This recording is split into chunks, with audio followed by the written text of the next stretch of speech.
Hello बच्चों, आज हम फिजिक्स 12 में लेक्चर 6 देखेंगे। 5 लेक्चर बनाया जा चुका है जिसमें आपको इसके पहले के टॉपिक्स को कवर किया गया है। आज हम देखेंगे वैद्युत द्विध्रुव, उसके बाद से वैद्युत द्विध्रुव आघूर्ण, फिर हम देखेंगे वैद्युत द्विध्रुव के कारण वैद्युत क्षेत्र की तीव्रता, जिसमें 3 बिंदुओं पर हमें डिस्कशन करना है। पहला होगा अक्षीय स्थिति में, फिर होगा निरक्षीय स्थिति में, और फिर हम देखेंगे किसी भी बिंदु पर। तो आइए हम एक एक करके देखते हैं।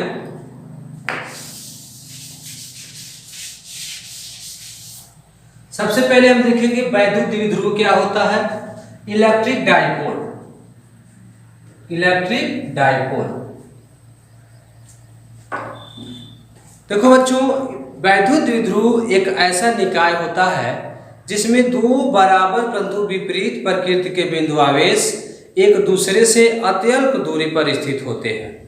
जैसे वैद्युत द्विध्रुव एक ऐसा निकाय होता है जिसमें 2 बराबर परंतु विपरीत प्रकृति के आवेश एक दूसरे से अत्यल्प दूरी पर स्थित होते हैं, बहुत ही सूक्ष्म दूरी पर स्थित होते हैं।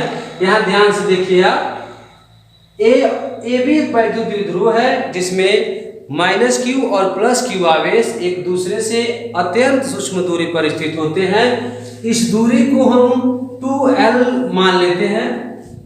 कैलकुलेशन के दृष्टिकोण से 2l मान लिया जाता है, जिससे हमें गणना करने में आसानी हो जाती है। तो यह है वैद्युत द्विध्रुव जिसमें 2 बराबर परंतु विपरीत प्रकृति के बिंदु आवेश एक दूसरे से अति सूक्ष्म दूरी पर अवस्थित होते हैं या स्थित होते हैं। यहां पर इसका हम एग्जाम्पल देख लें। वैद्युत द्विध्रुव का एग्जाम्पल हम देख सकते हैं। देखिए HCl, HBr, N2O कर सकते हैं, H2O कर सकते हैं, एटस्ट्रा कर सकते हैं। तो ये वैद्युत द्विध्रुव है। आप जानते होंगे इस पर H+ होता है और Cl पर माइनस होता है। तो यहाँ देखिए H पर जितना प्लस है Cl पर उतना ही माइनस है। तो ये दोनों मिलकर एक वैद्युत द्विध्रुव की रचना करते हैं। तो फिर से एक बार ध्यान से सुन लें। वैद्युत द्विध्रुव एक ऐसा निकाय है जिसमें 2 बराबर परंतु विपरीत प्रकृति के आवेश एक दूसरे से अति सूक्ष्म दूरी पर स्थित होते हैं। एग्जाम्पल के तौर पे हम देख सकते हैं HCl है, HBr है, N2O है, HCl है, H2O है, N2O है, और भी इसके अलावा वैद्युत द्विध्रुव होते हैं। तो ये था वैद्युत द्विध्रुव। अब हम देखें वैद्युत द्विध्रुव आघूर्ण। वैद्युत द्विध्रुव आघूर्ण। वैद्युत द्विध्रुव आघूर्ण। वैद्युत द्विध्रुव आघूर्ण क्या होता है? देखिए, द्विध्रुव की रचना करने वाले आवेशों में से किसी एक आवेश के परिमाण और दोनों आवेशों के बीच की दूरी के गुणनफल को वैद्युत द्विध्रुव आघूर्ण कहते हैं। आपने सुना, द्विध्रुव की रचना करने वाले आवेशों में से किसी एक आवेश के परिमाण तथा दोनों आवेशों के बीच की दूरी के गुणनफल को वैद्युत द्विध्रुव आघूर्ण कहते हैं। इसे P से प्रदर्शित किया जाता है। तो आप देखें यहाँ पर P बराबर होता है Q × 2l। आपको बताया गया कि द्विध्रुव की जो लंबाई होती है या द्विध्रुव में दोनों आवेशों के बीच की जो दूरी होती है उसको 2l से रिप्रेजेंट किया जाता है, केवल गणना के दृष्टिकोण से। तो देखिए यहाँ पर माइनस और प्लस 2 आवेश होते हैं एक दूसरे से अल्प दूरी पर। तो दोनों आवेशों में से किसी एक आवेश के परिमाण और दोनों आवेशों के बीच की दूरी का जो गुणनफल होता है उसी को कहा जाता है वैद्युत द्विध्रुव आघूर्ण। वैद्युत द्विध्रुव आघूर्ण जो होता है एक सदिश राशि होता है। वैद्युत द्विध्रुव आघूर्ण एक सदिश राशि होता है और इसकी जो दिशा होती है वैद्युत द्विध्रुव आघूर्ण की, वो द्विध्रुव के अक्ष पर माइनस आवेश से प्लस आवेश की ओर होती है। ये बहुत इंपॉर्टेंट बात है। जो वैद्युत द्विध्रुव आघूर्ण है वो एक वेक्टर क्वांटिटी होता है, सदिश राशि होता है, और इस राशि की जो दिशा होती है वो द्विध्रुव के अक्ष पर माइनस यानी ऋण आवेश से धन आवेश की ओर होती है, इसका ध्यान रखेंगे। तो ये था वैद्युत द्विध्रुव आघूर्ण। अब आइए हम देखते हैं वैद्युत द्विध्रुव के कारण वैद्युत क्षेत्र की तीव्रता।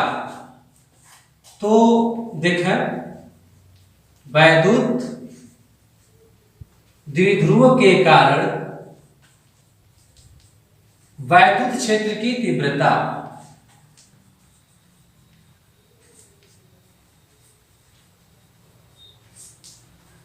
वैद्युत द्विध्रुव के कारण वैद्युत क्षेत्र की तीव्रता हमें 3 बिंदुओं पर निकालना है। उसका पहला पॉइंट है अक्षीय स्थिति में। तो देखिए, अक्षीय स्थिति में ध्यान से देखेंगे, ये हमारा वैद्युत द्विध्रुव है, ये वैद्युत द्विध्रुव है। यहां देखिए -q +q, इसके मध्य बिंदु को हम O से डिनोट कर लेंगे, इसको AB से मान लें, A और B मान लें। मध्य बिंदु को O से डिनोट करेंगे और इससे कुछ दूरी पर, जैसे यहां देखिए ये इसका अक्षीय स्थिति है, यहां मान लेते हैं कि ये कोई बिंदु P है जहां हमें वैद्युत क्षेत्र की तीव्रता बतानी है।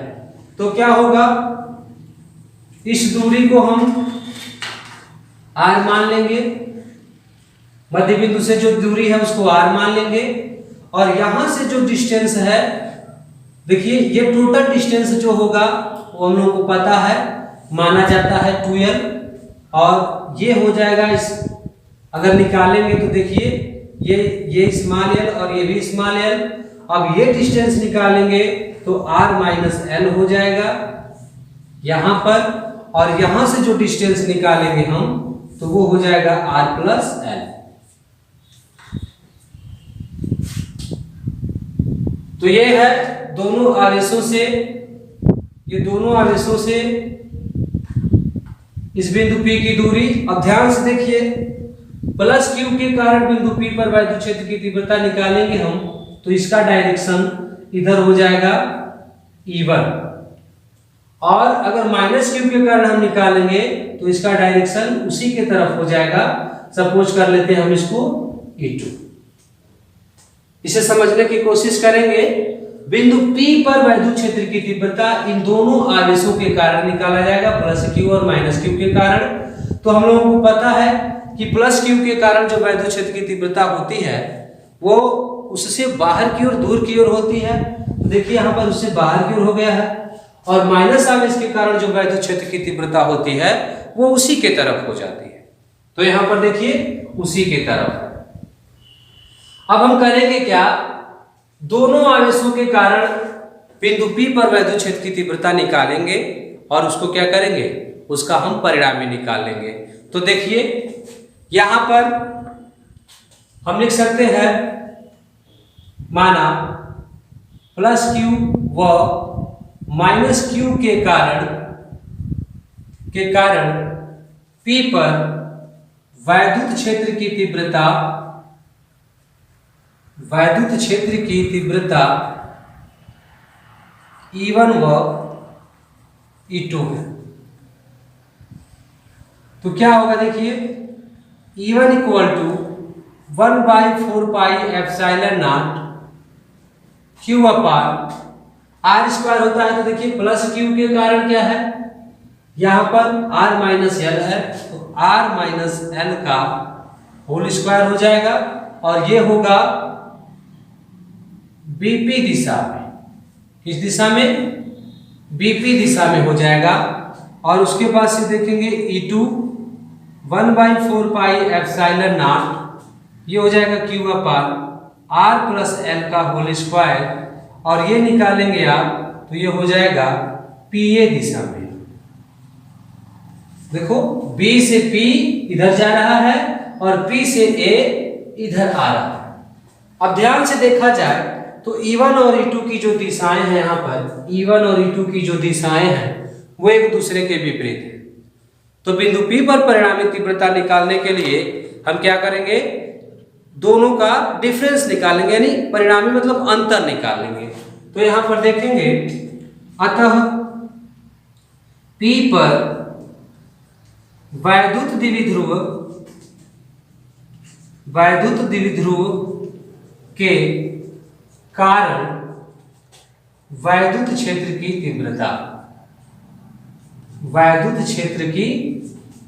तीव्रता, तो इसे हम निकालेंगे। देखिए E बराबर हो जाएगा इसमें E1 माइनस E2, E1 ज्यादा है और E2 कम है, तो इसे हम निकाल लेंगे। कुछ फिगर हम हटा रहे हैं यहां पर, देखेंगे हम वैल्यू पुट करेंगे। E इक्वल टू हो जाएगा 1/4 pi epsilon naught Q upon R minus L का whole square minus 1/4 pi epsilon naught Q upon R plus L का होल स्क्वायर। तो देखिए Q upon 4 pi epsilon naught common है, तो दोनों में से कॉमन ले लेंगे। बचेगा हमारे पास 1/R माइनस L का होल स्क्वायर और प्लस R प्लस L का होल स्क्वायर। तो ये हमारा कैलकुलेशन होगा। अब देखिए ये Q upon 4 pi epsilon not, इसको सॉल्व करेंगे। देखिए R square plus L square plus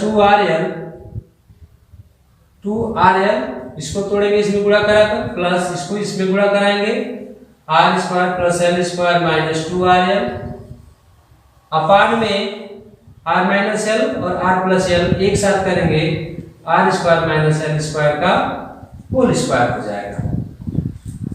तो यहां पर माइनस होगा, तो ये क्वांटिटी माइनस हो जाएगी और ये भी माइनस हो जाएगी और ये प्लस हो जाएगा। तो देखिए ये और ये राशियां इसमें से कैंसिल हो जाएंगी। हमारे पास 2RL और 2RL 4RL हो जाएगा। 1/4 पाई एप्सिलॉन नॉट और Q इंटू 4RL अपान R square minus L square. जो L की वैल्यू है वो R की तुलना में बहुत छोटी है, इसलिए हम R square minus L square का जो होल स्क्वायर है हम उसको केवल R स्क्वायर लिख सकते हैं। तो देखिए हम जानते हैं कि P बराबर होता है 2QL तथा जो L है वो बहुत छोटा है R से, तो क्या होगा R square minus L square का जो नियर वैल्यू होगा वो R स्क्वायर हो जाएगा। इन सबको हम इसमें पुट कर दें तो हमारा रिजल्ट होगा 1/4 पाई एप्सिलॉन नॉट, यहाँ 2QL बना लेंगे, 2 इंटू 2QL इंटू R अपान में यहाँ रखेंगे तो R का पावर हो जाएगा 4, R स्क्वायर यहाँ रख देंगे, इसका स्क्वायर करेंगे तो 4 हो जाएगा। अब ये R पर 4 से R कैंसिल हो जाएगा, तो हमारे पास जो रिजल्ट आएगा E बराबर 1/4 पाई एप्सिलॉन नॉट 2P अपान R3। ये है अक्षीय स्थिति में वैद्युत क्षेत्र की तीव्रता का फार्मूला। कैलकुलेशन आसान है, बस थोड़ा सा इसको ध्यान देंगे तो बहुत ही आसानी से कर सकते हैं। तो इसका नोट्स बना लेंगे। अब हम दूसरा देखेंगे निरक्षीय स्थिति में, तो आइए देखते हैं।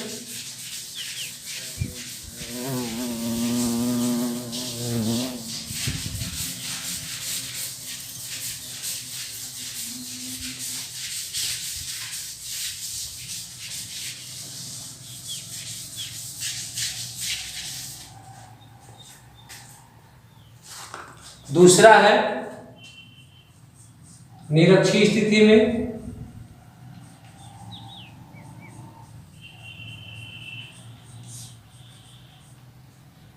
देखिए यहां पर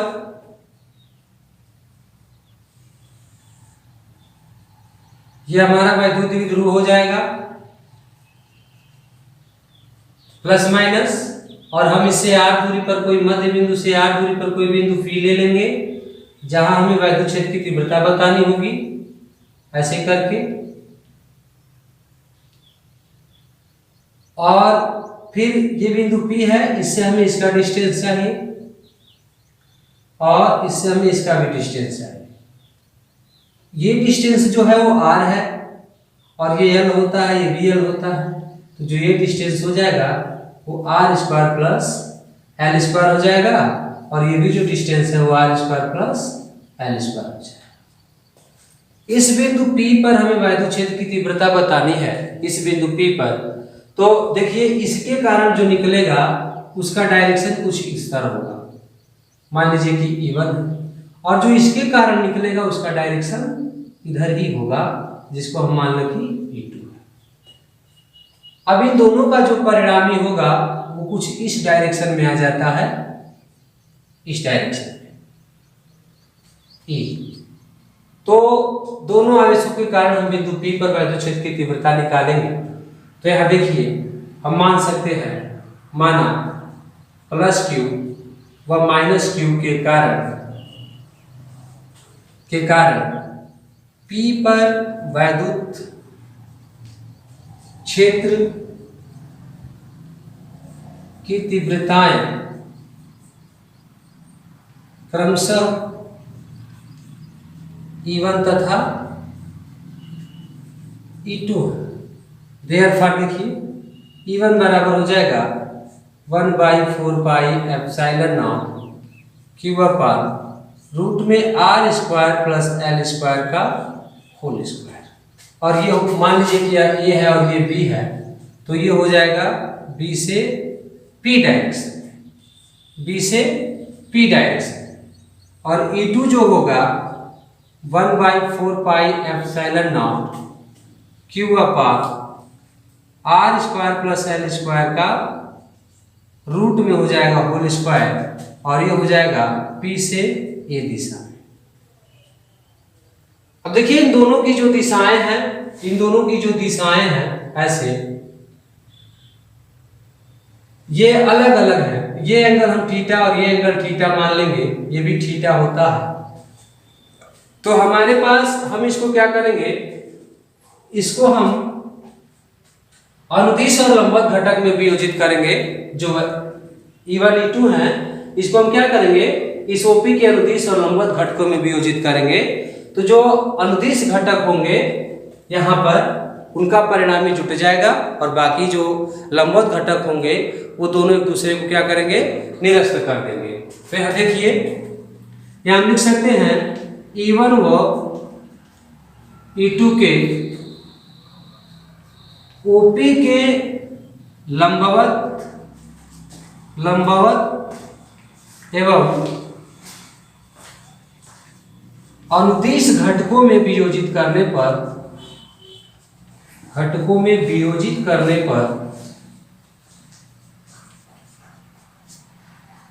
देखिए लंबवत घटक E1 साइन थीटा व E2 साइन थीटा परस्पर निरस्त हो जाएंगे,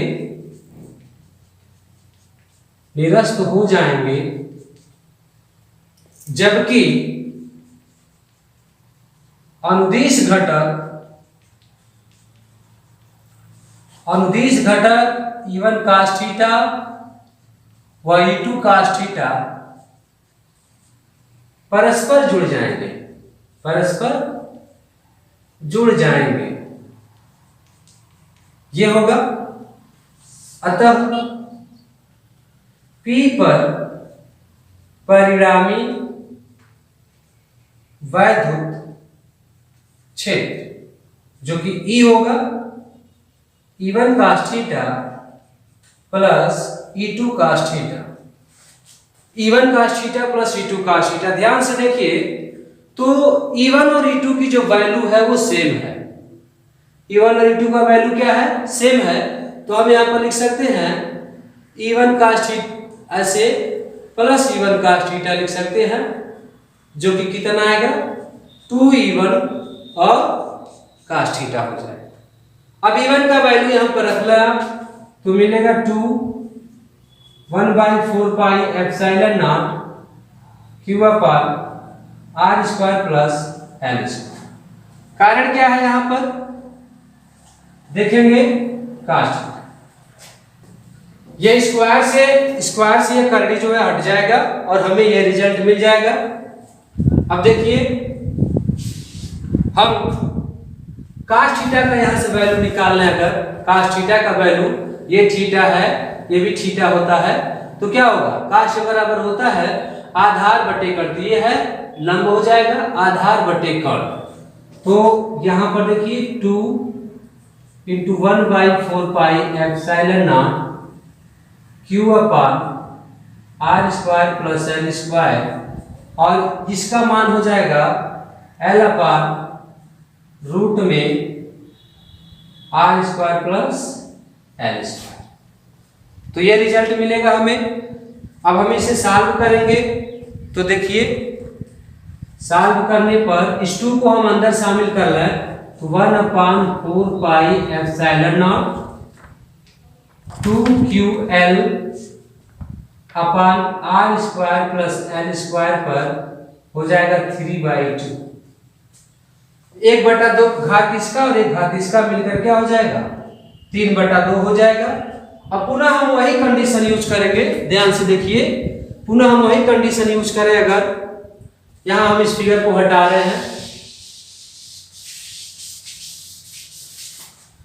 फिर से हम देखें कि जो L है वो R की तुलना में बहुत ही सूक्ष्म है, तो R square plus L square is nearly equal to R square. इस वैल्यू को हम इसमें पुट करें तो हमें E बराबर मिलेगा 1/4 pi epsilon not 2QL upon R square, उस पर हो जाएगा 3/2। ये 2 से 2 जो है कैंसिल हो जाएगा तो आपको 3 मिलेगा। और हम जानते हैं कि P बराबर होता है 2QL वैद्युत द्विध्रुव आघूर्ण। तो इस वैल्यू को और इसे हम सॉल्व करें रख करके तो हमें मिलेगा 1/4 पाई एप्सिलॉन नॉट P अपान R।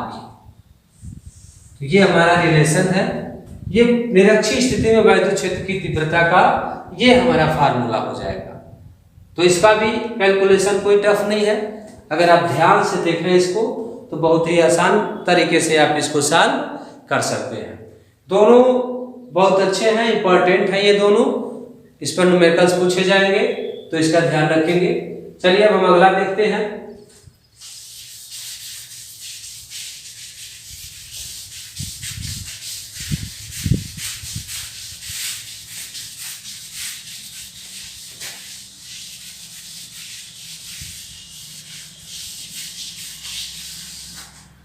ये तो दोनों थे एक अक्षीय स्थिति में और एक निरक्षीय स्थिति में। अब हम निकालेंगे किसी भी बिंदु पर वैद्युत क्षेत्र की तीव्रता, अर्थात वो पॉइंट कहीं भी रह सकता है। तो देखिए C हमारा हो जाएगा किसी भी बिंदु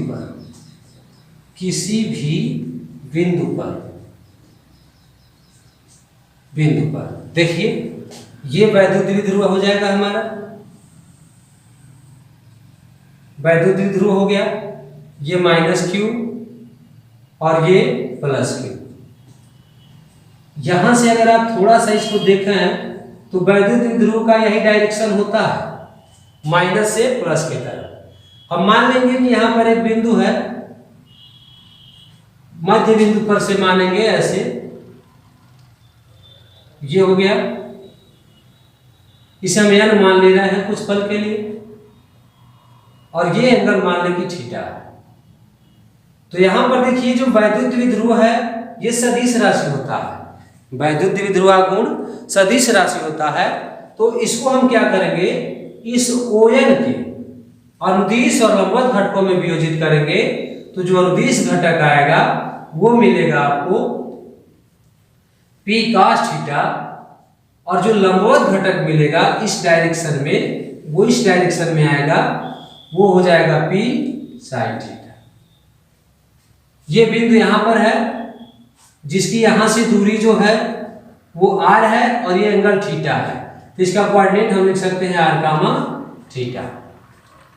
तो इसके कारण जो वैद्युत क्षेत्र की तीव्रता आएगी वो इस डायरेक्शन में चली जाएगी, इस डायरेक्शन में यहां पर इसके कारण। तो हम निकालेंगे वैद्युत क्षेत्र की तीव्रता। यहां पर ये जो पॉइंट O है वो ON की दिशा में P cos थीटा जो होगा वो वैद्युत द्विध्रुव होगा और उसके लंबवत दिशा में P sin थीटा। तो हमारे पास देखिए P को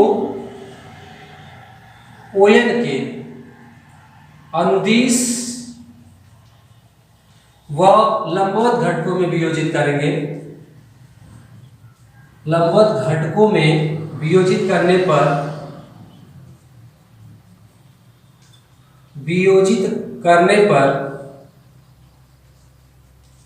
देखिए लंबवत घटक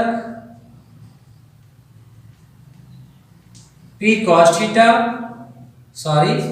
P sin थीटा एवं अनुदिश घटक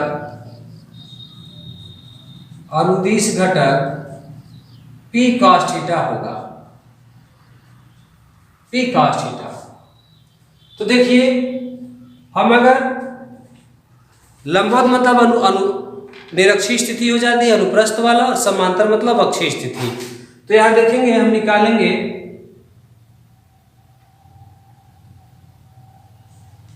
ON के अनुदिश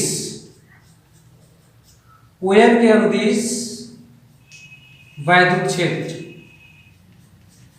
इसको हम लिखेंगे E पैरेलल। ये पैरेलल मतलब समांतर से है 1/4 पाई एप्सिलॉन नॉट। हमको पता है अक्षीय स्थिति में होता है 2p बटे r स्क्वायर। तो p के जगह पर क्या हो गया है, p के जगह पर P cos थीटा हो गया है।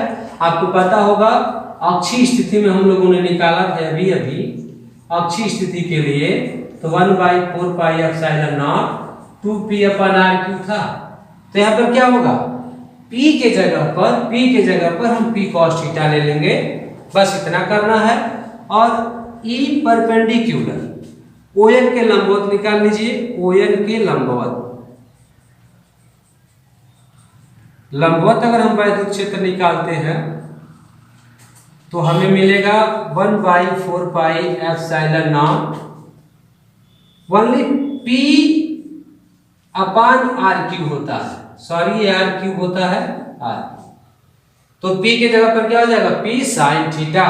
देखिए यहाँ पर जो निरक्षीय हम लोगों ने निकाला था अभी निकाला हम लोगों ने, तो वो इतना हो जाता है P अपान r क्यूब। तो इन दोनों के अकॉर्डिंग ये दोनों हो जाएंगे। अब दोनों एक दूसरे के एक समान लंबवत हैं, जिनका जो परिणामी होगा वो कितना आएगा इसको देखते हैं। देखिए इसको हटा लो कुछ पल के लिए। परिणामी वैद्युत क्षेत्र अगर हम निकालें E बराबर रूट में E1 square plus E2 square, ये एक त्रिभुज बनाता है समकोण त्रिभुज की तरह से। तो वहां पर हम मान रख देंगे, यहाँ पर E1 की वैल्यू है ये और E2 की वैल्यू ये। E पैरेलल और E परपेंडिकुलर लगा लें तो हमें मान मिलेगा। ध्यान से देखिए, इसका स्क्वायर और इसका स्क्वायर करेंगे 1/4 pi epsilon naught 2p cos theta upon r cube का whole square plus 1/4 pi epsilon naught p sin theta upon r cube का होल स्क्वायर। देखिए 1/4 pi epsilon naught p by r cube दोनों में से common है और common करके उसे बाहर कर लेंगे।